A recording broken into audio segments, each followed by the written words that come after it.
పరిశుద్ధాత్మదేవుడు రాసిన ప్రకటన గ్రంథం. ఈ గ్రంథమును చదువువాడును వాటిని విని ఇందులో వ్రాయబడిన సంగతులను గైకును వారును ధన్యులు. ఈ సంగతులను గూర్చి సాక్ష్యమిచ్చువాడు నేను త్వరగా వచ్చుచున్నానని చెప్పుచున్నాడు. ఆమేన్. ప్రభువైన యేసు రమ్ము అని ఆ ప్రభువును ఆహ్వానిస్తూ ప్రకటన గ్రంథాన్ని మనం ధ్యానం చేసుకుందాం. క్రీస్తు యేసు పరిశుద్ధ నామాన్ని బట్టి శుభాశిష్యులు. ఎలా ఉన్నారు? బాగున్నారా? మనం ఆనందంగా ఉండాలని కోరుకునేది లోకంలో ఎవరైనా ఉన్నారు అనంటే ప్రథమ స్థానంలో అది దేవుడే. అంత గొప్ప దేవుడు మన జీవితాల్లో ఉన్నందుకు ఆయనకి కృతజ్ఞతాస్తుతులు చెల్లిస్తూ ఈ ఆత్మీయ సత్యాన్ని సర్వలోకం తెలియజేయాలి అనంటే ఈ రక్షణ సువార్త వారి వరకు వెళ్ళాలి.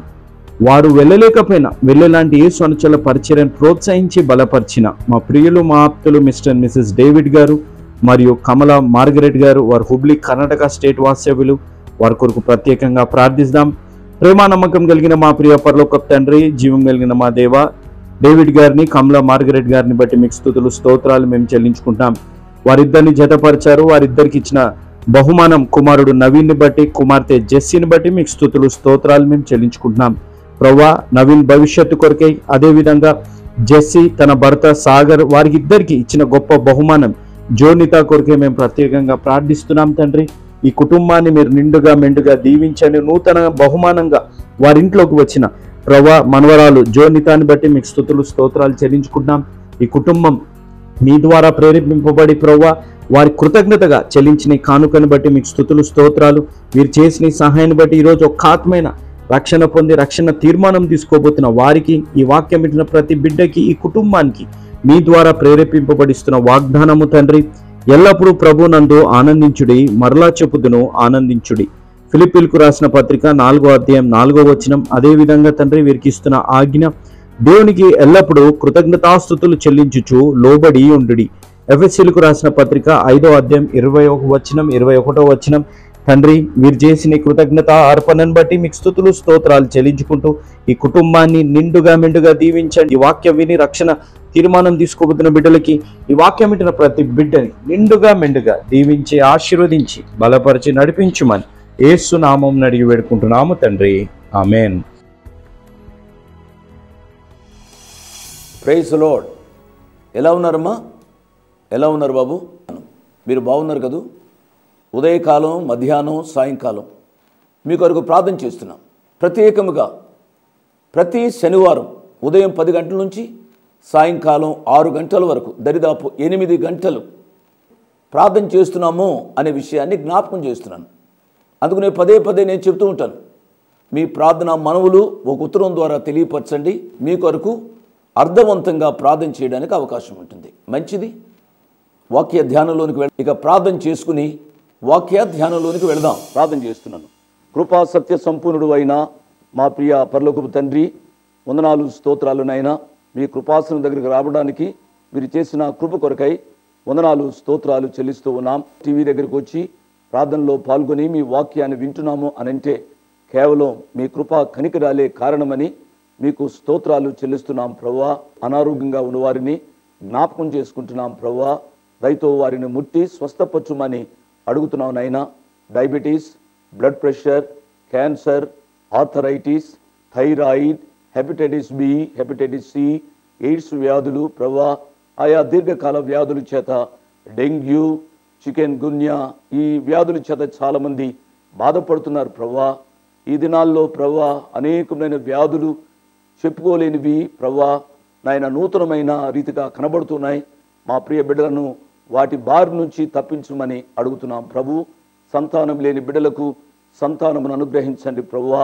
అవివాహితులైన మా బిడ్డలు, ముఖ్యంగా ఆడబిడ్డలను కనికరించి సరైన భాగస్వాములను అనుగ్రహించమని అడుగుతున్నాం నాయనా.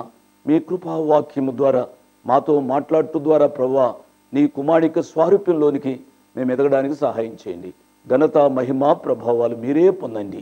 యేసయ్య నామమున స్తుతించి గణపరిచి వేడుకున్నాము తండ్రి. ఆమేన్. ఈరోజు ధ్యానాంశము 4వ సంఘం తూయితైరా. ప్రకటన గ్రంథం 2-3 అధ్యాయాల్లో 7 సంఘాల గురించి మనం ధ్యానం చేస్తున్నాం. ఈరోజు మనం ధ్యానం చేయబోయే సంఘము పేరు తూయితైర సంఘం. ధ్యాన భాగం బైబిల్ మీ ముందున్నాయి కదూ. ప్రకటన గ్రంథం 2వ అధ్యాయము 18వ వచనం నుండి 29వ వచనం వరకు. ఈనాడు తూయితైర సంఘం యొక్క రిమైన్స్, శిథిలాలు ఈ రీతిగా ఉన్నాయి. తూయితైర సంఘంలో ఉన్న బలహీనతలు మనం ధ్యానం చేసుకుందాం ప్రియులరా. ఇది చారిత్రాత్మకమైన సత్యమో అనే విషయాన్ని పదే పదే నేను జ్ఞాపకం చేస్తూ ఉన్నాను. ఈ తూయితైర సంఘం 7 సంఘాల యొక్క మ్యాప్లో నేను చూపెడుతూ ఉన్నాను. ఈ చిన్న ఆసియాని ఇప్పుడు మోడర్న్ టర్కీ అంటున్నాం కదూ. ఈ తూయితైర సంఘం పెర్గమ సంఘానికి తూర్పుగా 50 మైళ్ళ దూరంలో ఉంటుంది. మీరు మర్చిపోవద్దు. కాబట్టి ఈ తూయితైర సంఘంలో ఏ పాఠాలు మనం నేర్చుకోవాలో వచనం వెంబడి వచనాన్ని మనం ధ్యానం చేద్దాం. ఈ పట్టీలో 11 అంశాలు ఉన్నాయి. ఈ 11 అంశాలు మీరు హెడ్డింగ్స్ రాసుకోండి, నేను చెప్తాను. తదుపరి వాక్య ధ్యానంలో మనం చెప్పుకుందాం. మొట్టమొదటిది సంఘము పేరు రాసుకోండి. రెండవది దాని అర్థము 2. మూడవది సంఘ కాలము, ఏ కాలంలో ఈ సంఘము స్థాపించబడింది, ఈ కాలము దేనికి సూచనగా ఉంది 3. నాలుగవది సంఘ స్థాపన. 5వది యేసు ప్రభువారు ఏ రీతిగా ఈ సంఘానికి ప్రత్యక్షమయ్యారు, ప్రత్యక్షత అని రాసుకోండి. మెచ్చుకున్న తీరు, మెప్పు అని రాసుకోండి. ఈ సంఘాన్ని దేవుడు గద్దించిన విధానము, ఈ సంఘంలో యేసు ప్రభువారు చూపెట్టిన తప్పులు, తప్పు అని రాసుకోండి.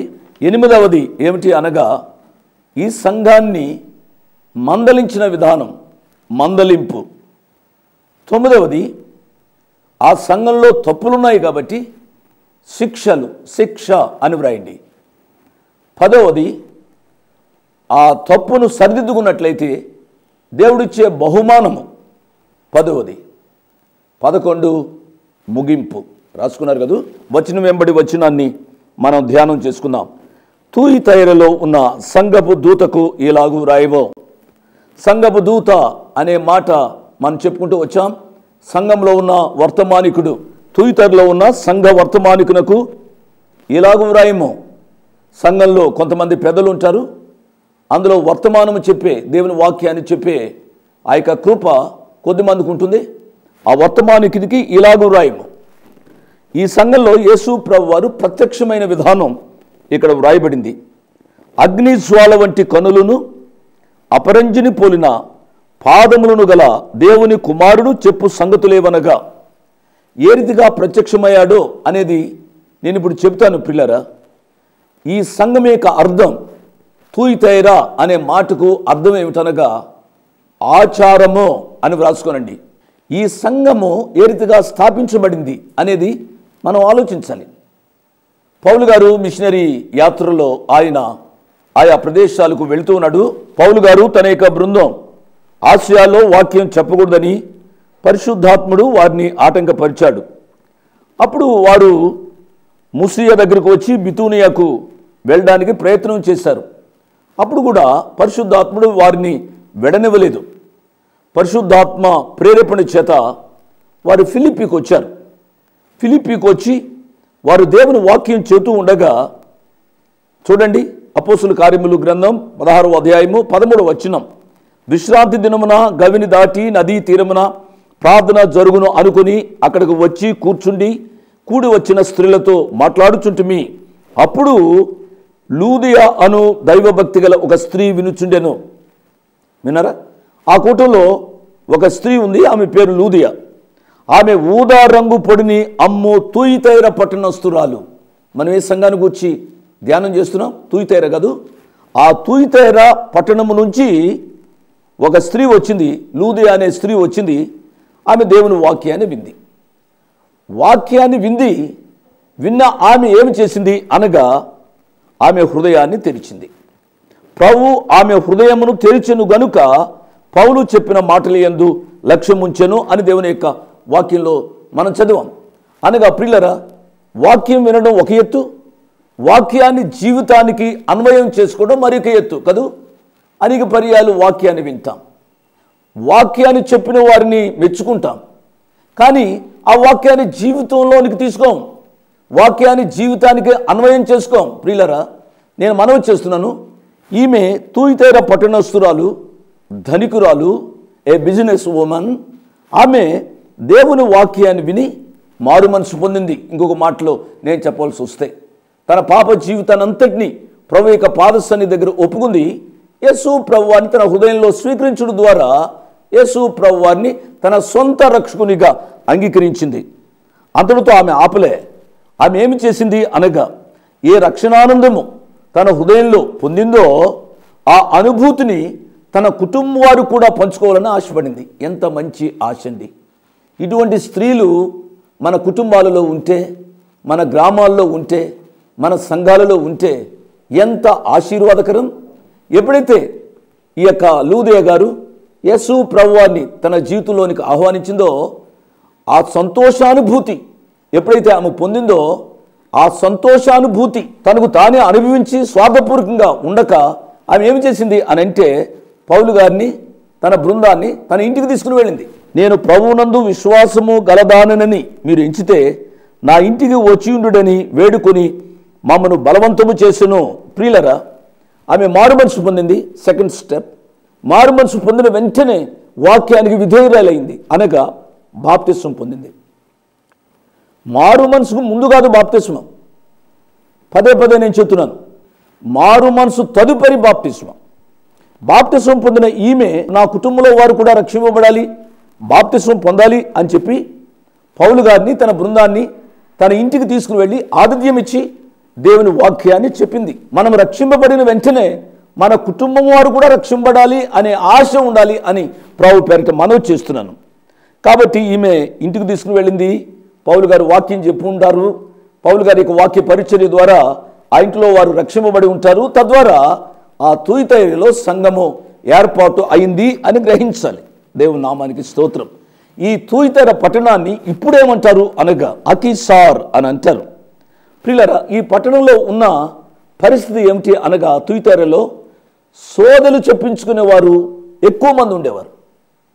అటువంటి పట్టణంలోనికి పౌలు గారు వచ్చారు. అటువంటి పట్టణంలో వాక్యం చెప్పబడింది కదూ. తూయితైరలోనే కాదు సోదలు చెప్పించుకునేవారు. ఈ దినాల్లో మనం కూడా చూస్తూ ఉంటాం కదూ. క్రైస్తవుల్లో కూడా చాలామంది సోదలు చెప్పుకుంటారండి. చిలక జ్యోతిష్కు అని, లేక వారి దగ్గరికి వీరి దగ్గరికి వెళ్ళి జ్యోతిష్కాలు చూపించుకునే క్రైస్తవులు లేరా? ఎంత విచారకరమైన సంగతి అండి. మీరు ఆలోచించాలని ప్రభు పేరిట నేను మనవి చేస్తున్నాను. యేసు ప్రభు వారిని తమ సొంత రక్షకునిగా అంగీకరించిన ఎవరూ కూడా ఇటువంటి శోధ కార్యాలు చేయడానికి వీలు లేదని ప్రభు పేరిట అధికారపూర్వకంగా మీకు మనవి చేస్తూ ఉన్నాను. మంచిది.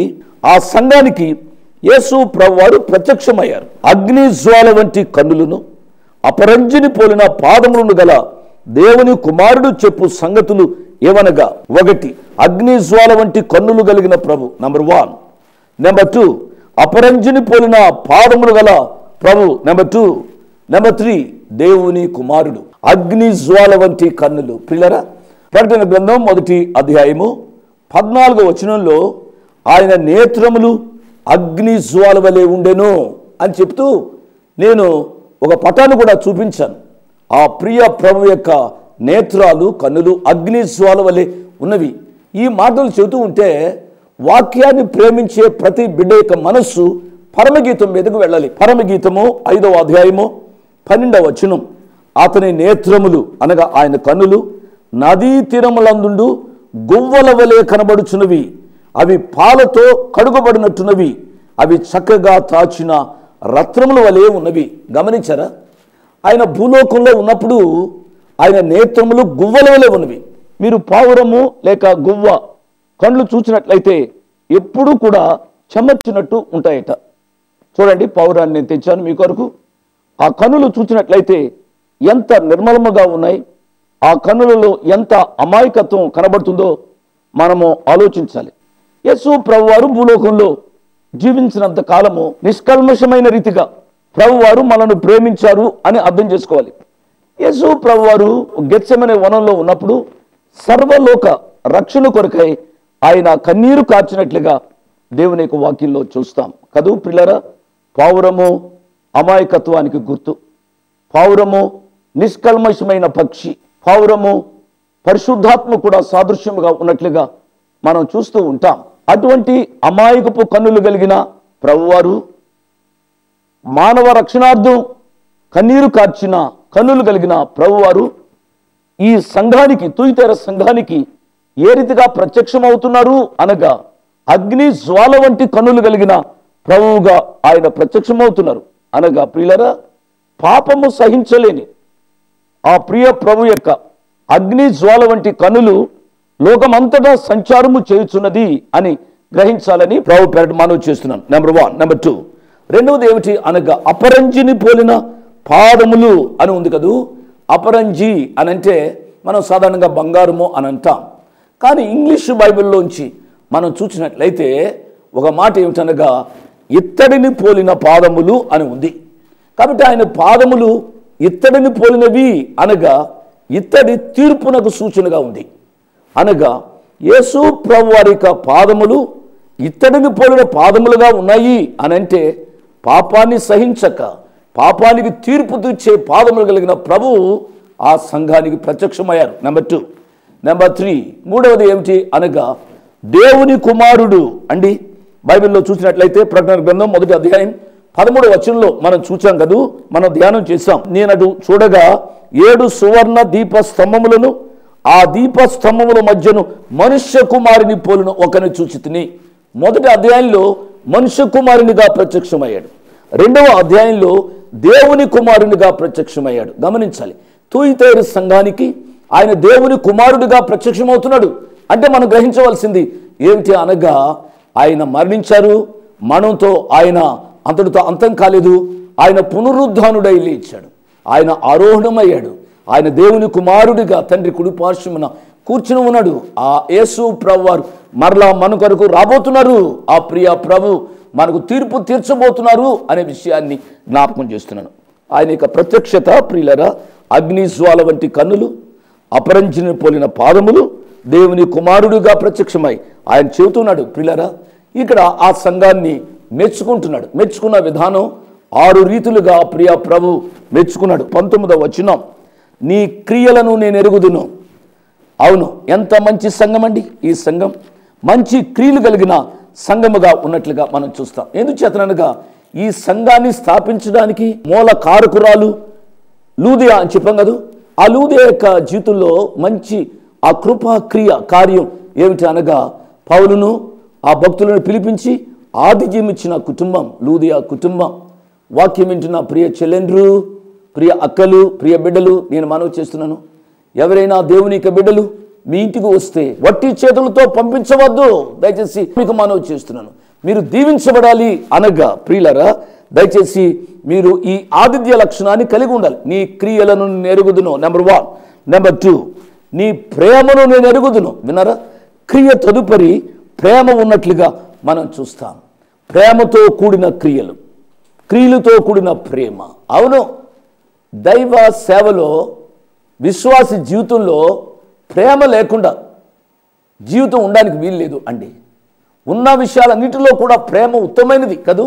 విశ్వాసము, నిరీక్షణ, ప్రేమ అని అంటూ ఇందులో నిలిచేది ప్రేమ అని అంటాం.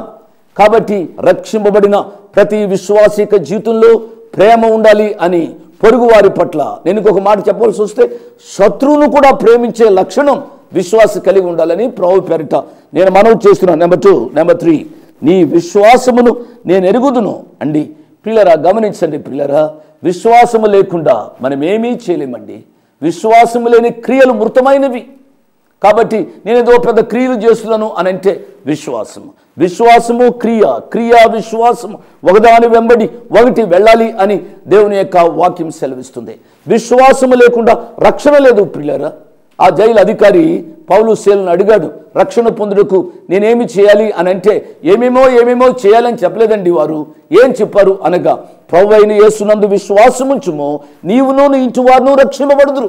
ఆ ప్రభువునందు అచంచలమైన విశ్వాసం కలిగి జీవించడం ద్వారా మన యొక్క జీవితాల్లో అనేక అభ్యంతరాలు తొలగించబడతాయి అనే విషయాన్ని జ్ఞాపకం చేస్తున్నాను. నెంబర్ 3. నెంబర్ 4, నీ పరిచర్యను నేను ఎరుగుదును. అవును, మన యొక్క జీవితాల్లో విశ్వాసులం అయితే పరిచర్య కొరకు అంకితం చేసుకోవాల్సిన వారంగా ఉంటున్నాం. ఎంతోమంది విశ్వాసులు నాయకత్వానికి ప్రాకులాడతారు. యేసు ప్రభువారు శరీరధారిగా ఉన్నది నాలుగులో యేసు ప్రభువారు ఏం చెప్పారు? ఈ లోకంలోనికి నేను పరిచర్య చేయడానికి వచ్చాను, కానీ పరిచర్య చేయించుకోవడానికి రాలేదు. దేవుని నామానికి స్తోత్రం. సంఘంలో పరిచర్య, విశ్వాసుల యొక్క జీవితాల్లో పరిచర్య కావాలని ప్రభు పేరిట నేను జ్ఞాపకం చేస్తున్నాను. 5వది ఏమిటి అనగా, నీ సహనమును నేను ఎరుగుదును. అవును, విశ్వాస జీవితంలో సహనము ఎంతో అవసరం కదూ. మన ప్రియ ప్రభు ఆ శిలువపై ఆయన సహనాన్ని మీరు ఎప్పుడైనా ఆలోచించారా? ఆయనను గుద్దారు, ఆయన కొట్టారు, ఆయన ముఖం మీద పాచి ఉమ్మి వేశారు ప్రియులరా, ఆయన బట్టలు ఊడదీశారు. అంత చేస్తూ ఉన్నప్పుడు కూడా ఆయన ఒక గురి పెట్టుకున్నాడు. నా శిలువ అనుభవం ద్వారా నా ప్రజలు రక్షింపబడాలి అనే ఉద్దేశంతో ఆ శిలువను ఆయన సహించారు. అటువంటి సహనము విశ్వాసులుగా మనం కలిగి ఉండాలి. ఓ తుయితైర సంగమా, నీ సహనాన్ని నేను ఎరుగుదును. అంత మాత్రమే కాదు, 6వది ఏమిటి అనగా, నీ మొదటి క్రియల కన్నా నీ కడపటి క్రియలు మరి ఎక్కువైనవని ఎరుగుదును కదూ. కాబట్టి ఏబిసి సంఘానికి చూసినట్లయితే నీ క్రియలు నేను ఎరుగుదును అని చెప్పి చివరికి చెప్పబడిన మాట ఏమిటనగా, నీవు మారు మనసు పొంది ఆ మొదటి క్రియలు చేయము అని అంటూ మొదట నీకుండిన ప్రేమను నువ్వు వదిలితివి అని ఏబిసి సంఘం మీద తప్పు మోపారు. కానీ ఇక్కడ చూసినట్లయితే నీ మొదటి క్రియల కంటే కడపటి క్రియలు నేను ఎరుగుదును అంటున్నాడు, మరి ఎక్కువైనవని నేను ఎరుగుదును అంటున్నాడు కదూ. మారు మనసు పొందిన దినాల్లో చాలా భక్తిగా ఉంటారండి, చాలా అధ్యాయాలు చదువుతారండి, చాలా ఎక్కువసేపు ప్రార్థన చేస్తారండి. కనుక సేవకు కూడా వెళ్తూ దేవుని సేవకులు కూడా వెళ్తారండి. కొద్ది కాలం గడిచేటప్పటికి మరలా వారు చతికిలబడిన రీతిగా ఉంటారు. కాదు, నీ మొదటి క్రియల కన్నా నీ కడపటి క్రియలు మరి ఎక్కువైనవని నేను ఎరుగుదును. దేవుని నామానికి స్తోత్రం అండి. ఎంత మంచి సంఘము పిల్లరా ఈ సంఘం. అయితే వచ్చిన చిక్కు ఏమిటనగా, ఈ సంఘంలో కూడా సాతానుడు జొరబడ్డాడు. ఏమంటున్నాడు చూడండి, అక్కడ భాగంలో చూసినట్టు 20వ వచనం, అయినను నీ మీద తప్పు ఒకటి నేను మోపవలసినది, but it's a bit of poison. కాబట్టి ఆ విషయం కొంచెమైనప్పుడు కూడా మనుషుని చంపుతుంది. ఇన్ని మంచి లక్షణాలు ఉన్నాయి, 6 మంచి లక్షణాలు ఉన్నాయి. అయినను అంటున్నాడు, నీ మీద ఒక తప్పు ఒకటి మోపవలసినది. పిల్లరా, ఈ బట్ అనేది, ఈ అయినను కాబట్టి అనే మాట మన జీవితాలలో రాకుండా జాగ్రత్త పడాలి. ఆయన చాలా మంచిగా పాడతాడండి, కానీ ప్రక్కకు వెళ్ళి సిగరెట్ కాలుస్తాడండి. ఏ మంచి మాట అండి. దేవునికి వాక్యంలో చూసినట్లయితే నీ మీద తప్పు ఒకటి నేను మోపవలసినది, ఏమనగా తాను ప్రవక్తినని చెప్పుకొనుచున్న యెజబెలుని స్త్రీని నీవు ఉండనిచుచున్నావు. పెర్గము సంఘంలో బిలాము అనే పురుషుడు ఆ సంఘానికి కళంకం తీసుకుని వచ్చాడు, ఆ సంఘాన్ని పాడు చేశాడు. ఈ తూయితెర సంఘంలో ఒక స్త్రీ, అక్కడ ఒక పురుషుడు, ఇక్కడ ఒక స్త్రీ సంఘాన్ని గలిబిలి చేస్తున్నారు అన్నమాట. కాబట్టి ఇక్కడ ఈ యెజబెలుని స్త్రీని నీవు ఉండనిచుచున్నావు అంటే పాత నిబంధనలో ఉన్న యెజబెలు కాదు, ఆమె ఈ సంఘంలో ఏ రీతిగా ఉంది అనగా ప్రవక్తినిలా ఉంది. పిల్లరా, సంఘంలో ఆడవాళ్ళుగానే ఉండాలి. ఇక్కడ చూసినట్లయితే ఇంత మంచి తుయితైన సంఘం పాడవడానికి ఒక బలమైన కారణం ఒక స్త్రీ. ఆమెను గురించి మాట్లాడుతూ ఏమంటున్నారు అనగా, యెజబెలు అనే స్త్రీ ఆమె ప్రవక్తిని అనుంది. ఆ సంఘంలో ప్రవక్తలు లేరా? ఆ సంఘంలో పురుషులు దేవుని వాక్యాన్ని చెప్పలేరా? ఒక స్త్రీ కావాలా? ఆ స్త్రీ గూర్చి వ్రాయబడిన విషయం ఏమిటనగా ఆమె యెజబెలు వంటిది అని వ్రాయబడి ఉంది కదూ. ఈ యెజబెలు ఎవరు? ఈ యెజబెలు ఒక అన్యురాలు. ఈ అన్యురాలైన యెజబెలును ఒక ఇశ్రాయేలీయుడు పెళ్లి చేసుకున్నాడు. ఎంత విచారకరమైన సంగతి అండి. దేవునికి వాక్యంలో చాలా క్రిస్టల్ క్లియర్గా చెప్పబడింది ఏమిటనగా, విశ్వాసి అవిశ్వాసిని చేసుకోకూడదు, విశ్వాసికి అవిశ్వాసికి పొత్తు ఎక్కడా అని ఉంది. నీవు విశ్వాసివి, నువ్వు ఒక అమ్మాయిని ప్రేమించావు, నువ్వు విశ్వాసివి ఒక అబ్బాయిని ప్రేమించావు, నువ్వు ప్రేమించిన అబ్బాయిని అమ్మాయిని పెళ్లి చేసుకోవాలని ఆశపడుతున్నావు. కాబట్టి ఇప్పుడు ఏమంటున్నావు? నువ్వు విశ్వాసివి అవిశ్వాసిని చేసుకోవడానికి వీళ్ళే. కానీ నువ్వేమంటున్నావు అని అంటే, ఆ అమ్మాయిని మారుస్తానండి, ఆ అబ్బాయిని మారుస్తానండి, ఆ అబ్బాయిని మా అమ్మాయి మారుస్తుందండి, తల్లిదండ్రులు కూడా వెనకసుకొస్తారు. చాలా విచారకరమైన సంగతి. నేను అందుకు అనుభవపూర్వకంగా చెబుతున్నాను. ప్రియా బాబు, నీ విశ్వాసివా? దయచేసి ఒక ఆలస్యం అవుతుందా? ఆగు, విశ్వాసిన అమ్మాయిని పెళ్లి చేసుకో.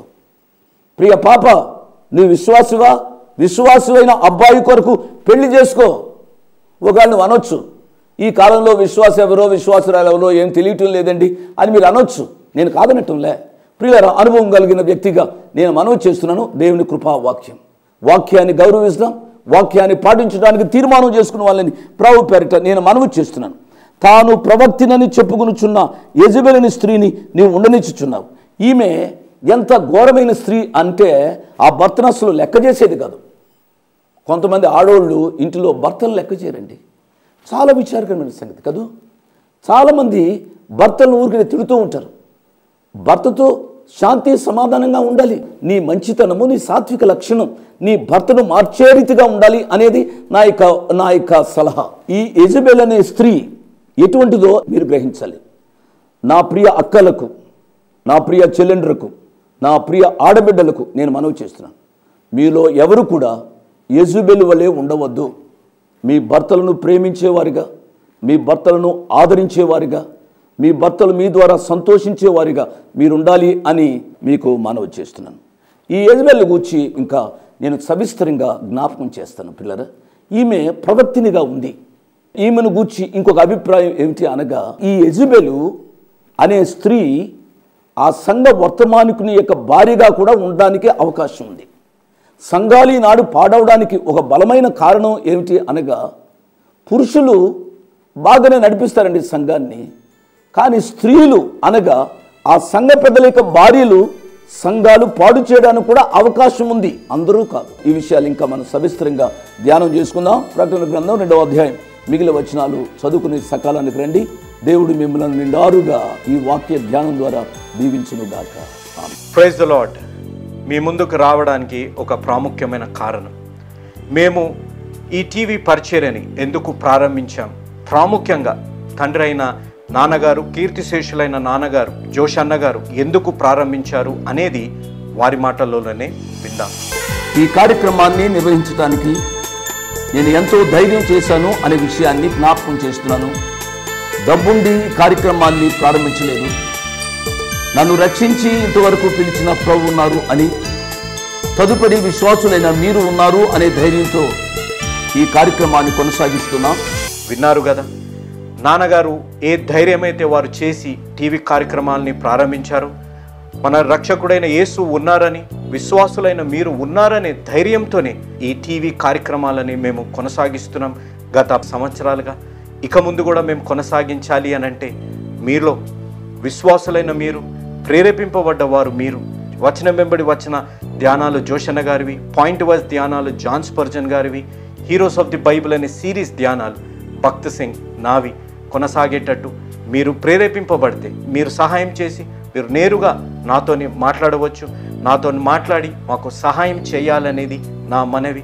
కాబట్టి మీరందరూ ఏ భారమైతే, సేవా భారమైతే నాన్నగారు గత 40 సంవత్సరాలుగా ముందుకు కొనసాగించారు, ఇప్పుడు యవనస్తులమైన మా అన్నగారు జాన్ స్పర్జన్ గారు మాపై ఉంది. కాబట్టి మీరు కూడా ఏ విధంగా నాన్నగారిని అయితే ప్రోత్సహించారు, నాన్నగారిని ఆదరించారు, మమ్మల్ని కూడా ఆ విధంగానే ప్రోత్సహించి ఆదరిస్తారని నమ్ముచు సెలవు తీసుకుంటున్నాను. దేవుడు మిమ్మల్ని దీవించి ఆశీర్వదించునుగాక. ఆమేన్.